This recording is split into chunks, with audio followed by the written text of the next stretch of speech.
Okay, last class లో framework, what is men by framework, e commerce framework. Framework అంటే ఏమేమి కావాలనేసి మనం e commerce site start చేయాలంటే ఏమేమి కావాలా? Public policies, public policies, technical standards important role framework లో play చేస్తుందమ్మా. ఇవి రెండు ఎందుకంటే compulsory product return policies compulsory ఉండాలా. Technical standards nothing but and technical support your documents కానీ మల్టీమీడియా గ్రాఫిక్స్ కానీ ఇంపార్టెంట్. అంటే మార్కెటింగ్ అడ్వర్టైజ్మెంట్ ప్లే చేస్తుంది టెక్నికల్ స్టాండర్డ్స్ అనేది. ఓకేనా? Next, what is common business servers, messaging and information multimedia, the information super highway nothing but an internet connectivity, speed of your internet connectivity. Most of the e-commerce, the two pillars supporting all e-commerce applications annam. Enduku ee two pillars important role play chestundante public policies nothing but an what are the terms and conditions for your products. Me products sale కావాలన్నా, మీ products return policies కావాలన్నా దానికి ఒక terms and conditions ఉంటుందమ్మా. ఎట్లన్నా కానీ ఎవరన్నా కానీ product sale చేయరు. ఆ ప్రోడక్ట్ రిటర్న్ పాలసీస్ అన్నా కూడా ఎట్లున్నా కూడా మీరు తీసుకోవాలి కదా బ్లైండ్ గా. అట్లాంటి దాన్ని పాలసీస్ అంటాం. Next, technical standards nothing but and to dedicate the nature of information publishing. This is the advertisement. Information publishing as it is ఎట్లుందో మీ ప్రోడక్ట్స్ అట్లే మీరు ఇన్ఫర్మేషన్ పబ్లిష్ చేయాలా. ఏం చేయాలా? With the help of digital mode such as image కావచ్చు, లేకపోతే zip file కావచ్చు, graphical files, whatever it may be. ఆ ప్రోడక్ట్ ఎట్లుందో అట్లే మీరు నేచర్ గా తీసుకొచ్చి డిజిటల్ మోడ్ లో కన్వర్ట్ చేసి టెక్నికల్ సపోర్ట్ ఇచ్చేదాన్ని advertisement. This the digital advertisement. These are the two pillars in e commerce. Next, what is the highway? Highway nothing but an internet way infrastructures. Highway will be a mesh of the internet connectivity, data highways of many forms such as telephone wires, cable TV wires, radio based wireless, that is wave lens. మీకు radio frequencies ఎట్లా వస్తుందమ్మా? మనము 109.5 అనేసి frequency set చేస్తేనే మనకి ఆ cellular connectivity వస్తుందమ్మా. దాన్నే వేవ్స్ లో కనెక్ట్ అవుతుంది, either cellular and satellite. Last class లో చూసినట్టు మనం మొజిల్లా డేటా సర్వర్ ఇస్తాడు. ఎందుకు? Mozilla Firefox domain or space provider. Mozilla Firefox కానీ మొజిల్లాలో మీకు సర్వీస్ ప్రొవైడర్స్ ఎట్లా ఇస్తారంటే 24/7 అవర్స్ వాళ్ళ డేటా ఎక్కడ కానీ డిస్కనెక్ట్ కాదు. అంటే టెలిఫోనిక్ వైర్ నుంచి మొత్తం కనెక్షన్ సైమల్టేనియస్ గా నెట్ కనెక్ట్ అయి ఉంటుంది మన సర్వీస్ ప్రొవైడర్స్ కి. టెలిఫోన్ వైర్ కట్ అయినా, సపోజ్ కేబుల్ టీవీ అంటే కేబుల్ కనెక్షన్ నుంచి నెట్ కనెక్ట్ అయినా, వేవ్ లెన్స్ రేడియో నుంచి వేవ్ డిస్కనెక్ట్ అయినా, మనకి ఎక్కడి నుంచి అయినా కానీ మనకి కనెక్టివిటీ యాక్సెసిబుల్ వస్తుందమ్మా. రావాలా, ఉంటేనే 24/7 అవర్స్ మన కస్టమర్ అట్రాక్ట్ అవుతుంది. Either you will be able to success in your e commerce business. ఓకేనా?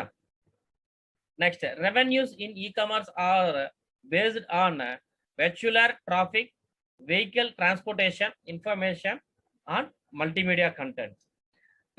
ఓకేనా? రెవెన్యూస్ ఇన్ ఈ కామర్స్ ఎట్లా జనరేట్ చేస్తాం? రెవెన్యూస్ అట్ ప్రెసెంట్ ఉండే జనరేషన్ లో e commerce is the most powerful weapon for business peoples. అంతేనా? E commerce nothing but and business. మనం online లోనే maximum peoples అంతా ఆన్లైన్ పర్చేస్ చేస్తున్నారు. ఆన్లైన్ లోనే బిజినెస్ మొత్తం వర్క్ అవుతుంది. ఓకేనా? Next, information and multimedia determines type of vehicle needs. E commerce vehicle very widely incomplexible and may need to travel different routes on the highway. ఓకేనా? Different routes అంటే connectivity with transportation also. మనకి internet ఎంత connectivity ఉందో same transportation కూడా అంత connectivity ఉండాలి మా. ఓకేనా? ట్రాన్స్పోర్టేషన్ కనెక్టివిటీ కానీ ఇంటర్నెట్ కనెక్టివిటీ కానీ సేమ్ లింక్. సపోజ్ ఢిల్లీలో ప్రోడక్ట్ ఉంటుంది అంటే ఈ కామర్స్ బిజినెస్ స్టార్ట్ చేసినప్పుడు మనం కస్టమర్ పర్చేస్ చేసే అడిగే ప్రోడక్ట్ ఎక్కడ ఉంటుందంటే Delhi, Bombay, Calcutta, some etcetera all over India. India అంటే మన ఇండియాలో బిజినెస్ రన్ అవుతుంది కాబట్టి ఇండియాలోనే కంపారిజన్స్ ఉంటుంది. ఆల్ ఓవర్ మన కంట్రీలో డిఫరెంట్ ప్లేసెస్ లో డిఫరెంట్ పార్ట్స్ అంటే డిఫరెంట్ ప్రొడక్ట్ దొరుకుతుంది. సపోజ్ క్లాత్స్, గార్మెంట్స్ ఇట్లాంటిదంతా ఎట్లా నార్త్ సైడ్ సూరత్ ఇట్లాంటి ప్లేస్ లో చీప్ గా దొరుకుతుంది. అంటే మీరు సెలెక్ట్ చేసే ప్రోడక్ట్ ఎక్కడి నుంచి వస్తుంది? సూరత్ నుంచి వస్తుంది. నియర్లీ మనం ఉండే ప్లేస్ కి సూరత్ కి ఎన్ని కిలోమీటర్స్ ఉంటుందమ్మా? 700 to 800 కిలోమీటర్స్ ఉండొచ్చు. అప్పుడు ట్రాన్స్పోర్టేషన్ ఎక్కడి నుంచి పికప్ చేయాలా? కంపెనీ ఎక్కడ ఉంటుంది?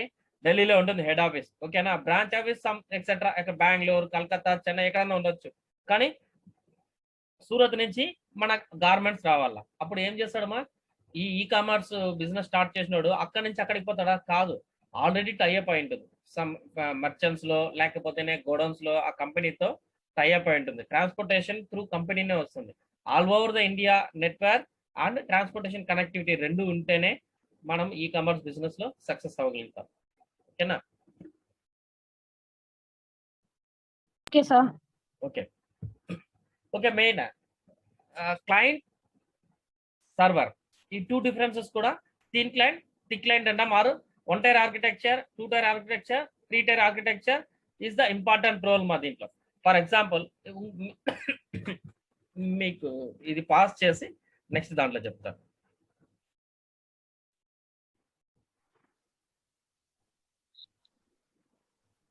Okay, host getter service providers మా. ఈ హోస్ట్ గేటర్ లాగా సమ్ లాట్ ఆఫ్ సైట్స్ ఉన్నాయి వెబ్సైట్స్ లో. వీళ్ళు ఏం చేస్తారంటే మనకు సర్వీస్ ఒకటే ప్రొవైడ్ చేస్తారు 24/7 అవర్స్. సేమ్ ఇట్లా డొమైన్ కూడా, డొమైన్ గోడాడీ చూపించినాను కదమ్మా, సేమ్ ఆ గోడాడీలో కూడా మనకు సర్వీస్ ప్రొవైడ్, మనకు కావాల్సిన platform, this is the platform. ఇక్కడ క్లయింట్ సర్వర్ ఎట్లా యాక్ట్ అవుతుందంటే, this is the server, do you know. ఇది మనం ఏదన్నా కావచ్చు, షేర్డ్ హోస్టింగ్ కావచ్చు, వర్డ్ ప్రెస్ హోస్టింగ్ కావచ్చు, క్లౌడ్ హోస్టింగ్ కావచ్చు, VPS hosting, whatever it may be, depending upon our need, our requirements. మన క్లయింట్స్ ఎక్కువ ఉన్నారంటే దాన్ని బేస్ చేసుకొని మనం సర్వర్ పర్చేస్ చేస్తాము. వన్స్ మనం సర్వర్ పర్చేస్ చేస్తాము, సర్వర్ డేటా ఎక్కడి నుంచి అప్లోడ్ చేస్తామా? ఇది సర్వర్, మనకి సర్వర్ కి జస్ట్ సి ప్యానల్ వరకే కనెక్ట్ అయి ఉంటుంది. This is the C panel, control panel మొత్తం ఓవరాల్ ఆ సర్వర్ కి మనకి కనెక్ట్ అవుతుందమ్మా. అంటే ఇది server. Is it clear? HostGator is our server. మనం డొమైన్ దాంట్లో సెలెక్ట్ చేసుకోవచ్చు. మనకు సర్వీస్ ప్రొవైడర్ వీళ్ళే ఉంటారు మా. క్లయింట్ ఎవరు అవుతారు? Do you know who is client? Client server గా, క్లయింట్ సిస్టమ్ గా ఏది యాక్ట్ అవుతుందమ్మా? Sir client server, client system గా ఏది యాక్ట్ అవుతుంది? ఇది సర్వర్. హోస్ట్ గేటర్ లో సర్వీస్ తీసుకుంటాం, ఇది సర్వర్ మా. మనకి క్లయింట్ గా ఏది యాక్ట్ అవుతుంది?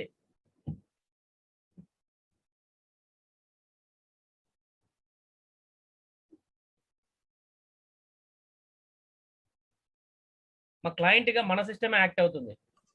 Clear? Okay sir. Client, client అనేది మన సిస్టమ్, మన డెస్క్టాప్ సిస్టమ్ మా. మనం డేటాబేస్ ఎక్కడి నుంచి అప్లోడ్ చేస్తామంటే ఈ కామర్స్ కి మన డెస్క్టాప్ నుంచే. ఓకేనా? Who is the owner, CEO ఎవరైతే అవుతారో వాళ్ళ దగ్గర ఉండే desktops, different types of desktops ఉండొచ్చు. 10 మంది వర్క్ చేసినా కూడా 10 మంది డేటాబేస్ అప్లోడ్ చేస్తారు మాకు. కానీ అన్ని సిస్టమ్ ఈ కామర్స్ సైట్ ఎక్కడన్నా ఏది వర్క్ అవుతుందంటే హోస్ట్ గేటర్ అనే సర్వర్ లో అప్లోడ్ చేస్తాడు. సపోజ్ మీకు ఏది సర్వర్ అని తెలుసుకోవాలా, మీకు ఇంకొక డేటాబేస్ చూపిస్తాను. అంటే ఇది కాకుండా మనం డేటా సర్వీస్ ఎవరు ప్రొవైడ్ చేస్తారు, సర్వర్ ఎవరు ప్రొవైడ్ చేస్తారు అనేసి రెండు, కోడర్ ఎవరు అనేసి మనం ఓవరాల్ నెట్ లో కూడా తెలుసుకోవచ్చు అనమాట. అది ఎట్లా చేయాలో ఏం చేసి నేను చెప్తాను ఫర్దర్ గా. ఓకే, ఇది సర్వర్. హోస్ట్ గేటర్ సర్వర్ అయినప్పుడు క్లయింట్ ఏమవుతుంది? మన డెస్క్టాప్ సిస్టమ్.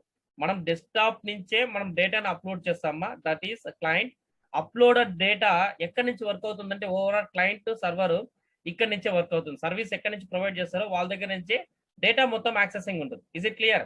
ఇప్పుడు మీరంతా దీంట్లో కనెక్ట్ అయినారు. హూ ఇస్ ద సర్వర్ మా? Is it clear? Who is the server? Yes, very good. నేనే సర్వర్. అంటే క్లయింట్ అంతా ఎవరుమా? మీరే.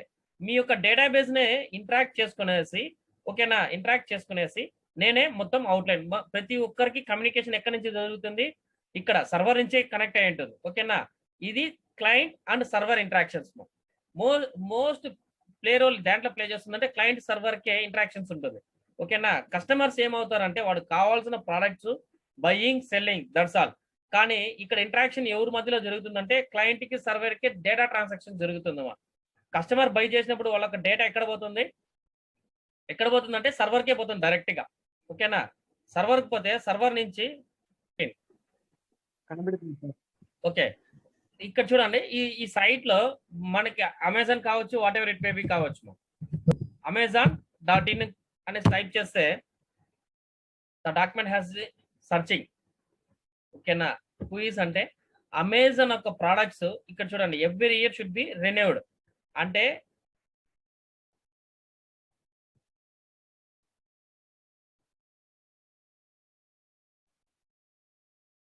Service unavailable. ఎందుకంటే వాళ్ళదే క్లౌడ్ ఉంది కాబట్టి మనకి డేటా ఇవ్వడం లేదు మా. ఓకేనా? సపోజ్ మన గూగుల్ ఇస్తాం.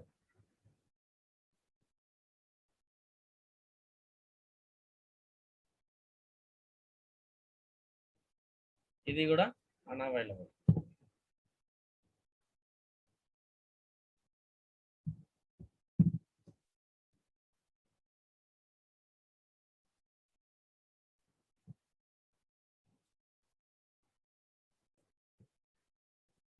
ఇక్కడ చూడండి, ఇక్కడ యాక్చువల్ గా మనం ఇచ్చింది ఇక్కడ Amazon name, Amazon, okay, amazon.in.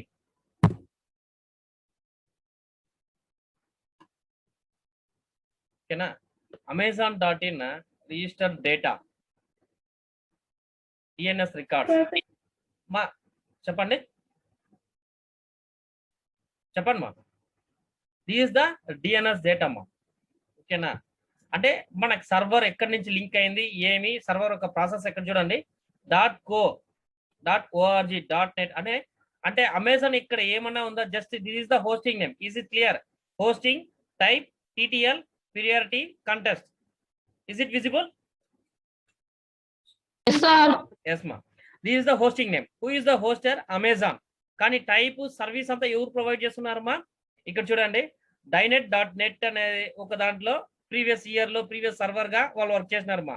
At present work చేస్తున్నది fortinet.amazon.in. వాళ్ళకి క్లౌడ్ వచ్చినప్పుడు, అమెజాన్ ఓన్ క్లౌడ్ ఉంది అని చెప్పినాను కదా, ఓన్ క్లౌడ్ వచ్చినప్పుడు వాళ్ళ క్లౌడ్ పైనే వర్క్ చేస్తుంది అమెజాన్. అమెజాన్ క్లౌడ్ లేనప్పుడు దాంట్లో వర్క్ చేసినారు మా. ultradns.org, ultranet.org, ఇట్లా డిఫరెంట్ టైప్స్ ఆఫ్ సర్వర్స్ లో వాళ్ళు ఏం చేసినారంటే వాళ్ళకి డొమైన్ పర్చేస్ చేసుకునేసి అక్కడి నుంచి వర్క్ చేసుకున్నారు మా. Next diagnostic. What are the diagnostics in Amazon? Amazon diagnostic రావడంలో ఓకే, ఇక్కడ నాట్ ఓన్లీ అమెజాన్ మా, గూగుల్ ఇవ్వచ్చు మనం. గూగుల్ సర్వర్ దాంట్లో వచ్చేస్తుంది. ఓకేనా, గూగుల్ ఒక డేటా చూడండి, expiries on. Is it clear? మనం డేటా పర్చేసింగ్ చేసినప్పుడు ప్రతి సర్వర్ కి ఎక్స్పైరీ డేట్ ఎవరి ఇయర్ కి రెన్యువల్ అవుతుందమ్మా. Registered on Google started in 1997. Server ఎప్పుడు స్టార్ట్ అయింది? 97 లో స్టార్ట్ అయింది. అప్డేటెడ్ ఆన్ రీసెంట్లీ 2019 మా. మంత్ డేట్ కనబడుతుందమ్మా? కనబడతాను సార్. ఎస్, కర్సర్ మూవ్మెంట్ చూడండి. ఎక్స్పైర్స్ ఆన్ 2028 లో గూగుల్ సర్వర్ ఎక్స్పైర్ అవుతుంది. Is it clear? Suppose Google గాని నెగ్లెక్ట్ చేస్తా, ఐ మీన్ వాళ్ళు దానిపైన focus, supporting team is the important. CEO ఎక్కడ వచ్చి గూగుల్ పైన ఉండదు అనమాట. 2028 కి వాళ్ళు నెగ్లెక్ట్ చేస్తే ఆటోమేటిక్ గా గూగుల్ సర్వర్ ఎక్స్పైర్ అయిపోతుంది. ఏం చేయాలి? ఎక్స్పైర్ అయినప్పుడు మళ్ళా రెన్యువల్ చేస్తారు. Client deleted, prohibited. క్లయింట్స్ ఎవరికి ఇంటరాక్షన్ లేదు, ఓన్లీ వాళ్ళకే, అంటే సర్వర్ కే ఇంటరాక్షన్స్ ఉంటుందమ్మా. ఫైనల్ అప్డేషన్స్ ఇది. దాని యొక్క డొమైన్ నేమ్, సర్వీస్ ప్రొవైడర్, ఇది IP address, internet protocol addresses. ఓకేనా, నెక్స్ట్ మనం DNS రికార్డ్స్ చూస్తాము. What are the DNS record? DNS records చూడండి, గూగుల్ ఎక్కడి నుంచి సర్వీస్ ప్రొవైడ్ చేస్తుందో, Google having a own server. ఓకేనా, ASPMX.I.google.com అనే దాంట్లో గూగుల్ సర్వర్ ఉంటుంది మా, దాది ఓన్ సర్వర్. ఓకేనా, సపోజ్ మనం క్లిక్ చేసి ట్రై చేయొచ్చు, ఓపెన్ అవుతుందా లేదా అంటే అది సర్వర్ కాబట్టి మనకు ఓపెన్ కాకపోవచ్చు. ns2.google.com. ఓకేనా, జస్ట్ ఫైండింగ్ దట్ డేటా. ఇట్లా మనం హూ ఈస్ అనే సైట్ లో మనం పోయేసి మనం డేటా ఏదైనా కానీ సెర్చ్ చేసి యా సైట్ ఎప్పుడు డెవలప్ అయింది, ఇంక్లూడింగ్ అవర్ కాలేజ్ సైట్, మన కాలేజ్ వెబ్సైట్ కూడా డొమైన్ నేమ్ తీసుకొచ్చి ఇక్కడ సెర్చ్ చేస్తే ఎక్కడ డెవలప్ అయింది, ఎప్పుడు డెవలప్ చేసినారు, లాస్ట్ అప్డేట్ ఎప్పుడు. ఓకేనా, ఈజ్ ఇట్ క్లియర్? ఇక్కడ కనబడుతుంది చూడండి మా, లాస్ట్ అప్డేట్ ఎప్పుడు? 2019. Updated on. Is it clear? Updated on. Yes, very good మా. 2019 లో లాస్ట్ అప్డేటెడ్. ఎక్స్పైరీస్ ఆన్ 2028/9/13 మా. This is the database which is connected with client and server. Client మనమైతే server data service provider నే server అంటామ్మా. ఓకేనా,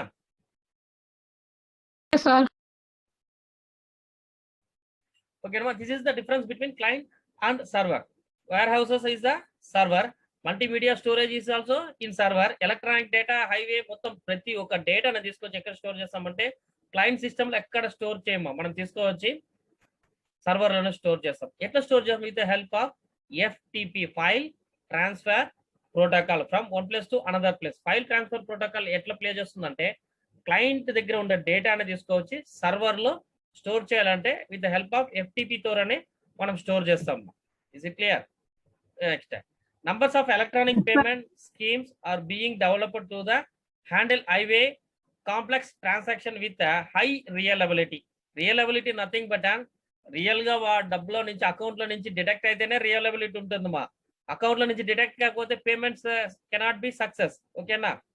అంటే electronic mode లో మీకు ప్రాబ్లమ్స్ వచ్చినప్పుడు ఎవరితో రెటిఫై చేస్తారమ్మా? E commerce is not a guarantee to your payment.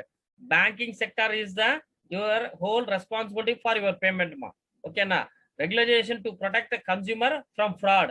ఎందుకంటే ఇట్లాంటి ఇది కూడా మన ఈ కామర్స్ సైడ్ కి most important. This is the privacies. Privacy అంటే వాడు మిమ్మల్ని నమ్మి కస్టమర్ నమ్ముకునేసి మీకు క్రెడిట్ కార్డ్ అన్నా కావచ్చు, debit card information fully they should be uploaded. Once they వాళ్ళ డేటా అప్లోడ్ చేస్తేనే మనం వాళ్ళ దగ్గర నుంచి పేమెంట్ తీసుకోగలుగుతాం through banking sectors. Otherwise we cannot detect the payment from their customers. ఇది ప్రాబ్లమాటిక్. కస్టమర్ నమ్మి ఇవ్వాలి కదా మనల్ని. వన్స్ నమ్మి ఇచ్చినాక వాళ్ళ దగ్గర ఉండే బ్యాంక్ అకౌంట్ లో ఉండే డబ్బులు మొత్తం ఫ్రాడ్ అయితే ఏమవుతుందమ్మా? Next they cannot believe to purchase the product through e commerce. ఓకేనా? మనం గూగుల్ పే కావచ్చు, ఫోన్ పే కావచ్చు, మనం నమ్ముకునేసి మన బ్యాంక్ లో నుంచి డేటాని తీసుకొచ్చి పేమెంట్ చేస్తున్నామంటే ఎందుకు? ఫస్ట్ అడ్వర్టైజ్మెంట్ గూగుల్లో ఎట్లా ఉండిందంటే, ఒక్కసారి మీ పేమెంట్ చేసినారంటే మీకు ట్రాన్సాక్షన్ 1000 రూపీస్ అయితే మీకు 100 rupees 200 rupees they give a bonus. That is the one type of advertisement. ఓకేనా?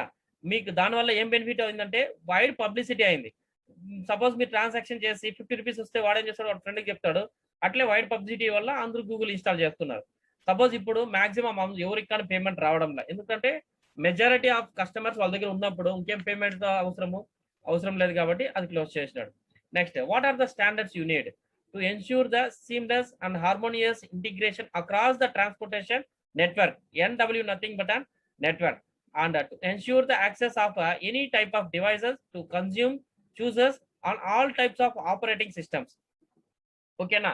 Operating systems nothing but a difference between mobile phones and system. E-commerce and mobile commerce is also there. Mobile commerce nothing but a mobile lo business chesedi mobile commerce antamu.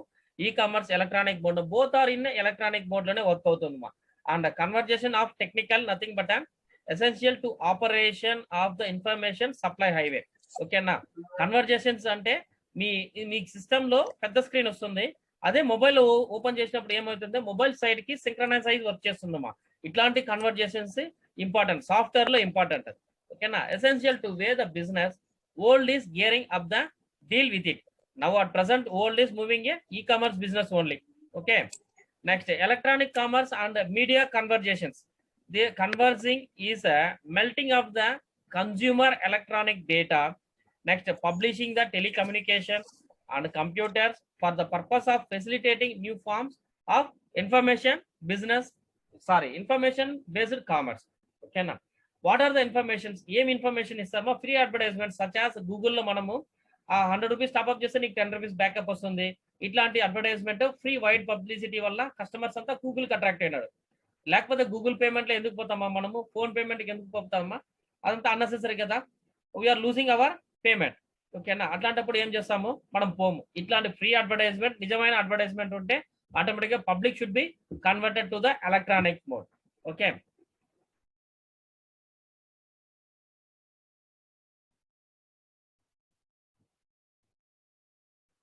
Next, this is the anatomy of e-commerce applications. What are the anatomy? Anatomy nothing but an structure ma. What is meant by anatomy? Framework ki anatomy ki em differences undi? Framework ante emi? మనం e commerce ఎట్లా run చేయాలా, ఎట్లుంటే మనకు business run అవుతుంది successful గా. ఓకేనా? అదంతా terms and conditions కావచ్చు, నెట్వర్క్ కావచ్చు, లేకపోతే ఇన్ఫ్రాస్ట్రక్చర్ కావచ్చు, మీ system whatever it may be. That is the framework. And what is anatomy? What is meant by anatomy? Anatomy is the most of the e-commerce applications result of entire e-com infrastructure and reach out to the customers. Infrastructure nothing but an anatomy. Anatomy nothing but an structure. Okay na? Okay, structure ga untene structure nothing but an human anatomy ante head, tail and hands, leg ekkada em parts untene danne anatomy antam. Same thing దీంట్లో e-commerce applications లో కూడా మీ యొక్క products కానీ మీకు sales, purchasing, payment system, network, transportation everything should be saturated. ఎక్కడెక్కడ ఏదేది saturate చేసి ఒక స్ట్రీమ్ లైన్ చేసి తీసుకొచ్చేదాన్ని అనాటమీ అంటాము. Application can be found to at all levels of the infrastructure. It is multimedia content is a part of the infrastructure, but it creating itself an e-commerce applications. Email is messaging infrastructure as well as a purchasable end of the products. ఓకేనా, మీకు internet లో main infrastructure ఏముంటుందమ్మా? Multimedia content. మనం ఒక డేటానే digital content గా తీసుకువచ్చి site లో upload చేయడం, that is the multimedia content. Next multimedia storage server. Server అనేది మనం రిమోట్ ఏరియాలో ఉంటుంది, ఎక్కడ ఉంటుంది సర్వర్ మనకు తెలియదు. మనం ఎక్కడ పర్చేస్ చేస్తామో, కెనడా కావచ్చు, కాలిఫోర్నియా కావచ్చు, యుఎస్ కావచ్చు, whatever it may be, that is remote area అంటారు. ఇండియాలో క్లయింట్ ఉంటాడు, సర్వర్ ఒక చోట్ల వర్క్ అవుతుంది, డేటా ఒక చోట్ల ఉంటుంది, సర్వీస్ ఒక చోట్ల ఉంటుంది. ఇదంతా కోఆర్డినేట్ చేసి వర్క్ చేసేదాన్ని ఇన్ఫ్రాస్ట్రక్చర్ అంటారు. Is it clear? Multimedia storage servers and e-com applications ఎక్కడ ఉంటుంది? That is the service provider ఎక్కడ నుంచి కొంటామో అదే ఉంటుంది. సపోజ్ మనకి ఓన్ సర్వర్ ఉంటే కూడా మనం సర్వర్ క్లయింట్ గా యాక్ట్ చేసుకోవచ్చు. Okay, next information delivery transport. Okay అమ్మా, information delivery, transport and e commerce applications. Next consumer access the devices. Such type of devices they can't able to access the devices. మీకు convergence అనేది ఏమరా అంటే, suppose operating systems Apple ఉండొచ్చు, OS Windows ఉండొచ్చు, Linux ఉండొచ్చు, whatever it may be. కొన్ని operating systems లో support కాదు మా. అట్లాంటి సిచ్యువేషన్స్ లో మనం ఏం చేస్తామంటే సాఫ్ట్వేర్ ప్రోగ్రామ్ చేసేటప్పుడే కన్సర్వేషన్స్ పెడతాం. అంటే దానికన్నా కానీ మన ప్రోగ్రామ్ మన వెబ్సైట్ సింక్రనైజ్ చేసి ఓపెన్ కావాలా, ఆర్డర్ చేసుకోవచ్చు. కొన్ని ప్రాబ్లమ్స్ ఇప్పుడు కూడా ఫేస్ అవుతుంది. అమెజాన్ కావచ్చు, Flipkart, eBay, such e commerce site లో differences between system and mobile phones చూడమ్మా. మొబైల్లో మీరు ఆపరేట్ చేసినప్పుడు కొన్ని ప్రొడక్ట్స్ మీకు డిస్ప్లేలో రాదు, ఓకేనా? అదే సిస్టమ్ లో చూసినప్పుడు క్లియర్ గా వస్తుంది. This is the conservations. అట్లాంటి ప్రాబ్లమ్స్ ఫేస్ చేయకుండా అందరికి అన్ని types of operating system work అయ్యేటట్టు మనం చేసుకోవాలి. Next this is the e-commerce applications. This is the infrastructure. Infrastructure nothing but a network, system, software. Next support system supporting clients and developers, coding, assistant, etc. మొత్తం ఒక setup నే తీసుకొచ్చేదానే anatomy and e-commerce applications అంటాము. Computer, personal digital assistant, telephone, television, printer is the important. ఇవంతా ఉంటే connect అవుతుందా? Network connectivity must. ఓకేనా? Through network connectivity అన్ని system, personal digital assistant, telephonic, television, everything is working with the help of network. Network ఎక్కడ work అవుతుందమ్మా? Into delivery infrastructure. ఇక్కడ video server, ఇది server లో డేటా. మీ డేటా మొత్తం కమ్యూనికేషన్ ఎక్కడ ఉంటుంది? Server, client. ఓకేనా? ఈ సర్వర్ నుంచి డేటా మొత్తము మన క్లయింట్ కి ట్రాన్స్ఫర్ అవుతుంది. క్లయింట్ ఏం చేస్తాడంటే దాన్ని బేస్ చేసుకునేసి కస్టమర్ కావాల్సిన ప్రోడక్ట్స్ కావచ్చు, whatever it may be, దాన్నే ఇమీడియట్ గా సప్లై చేయొచ్చు. ఓకేనా? This is the applications of e-commerce and multimedia content of e-commerce applications: graphics, text, images, audio, video, animation, hologram, numeric data, whatever it may be, it is in a digital form. At present we are seeing the digital format only. Data na kuda manam em chestamante physically verification lekunda mottham digital ga convert chesi pettedanni electronic data mode anta. Okay na? This is the multimedia contents. Is it clear? Clear, sir. Okay ma. Next. Yes, sir. Okay, we will continue next class.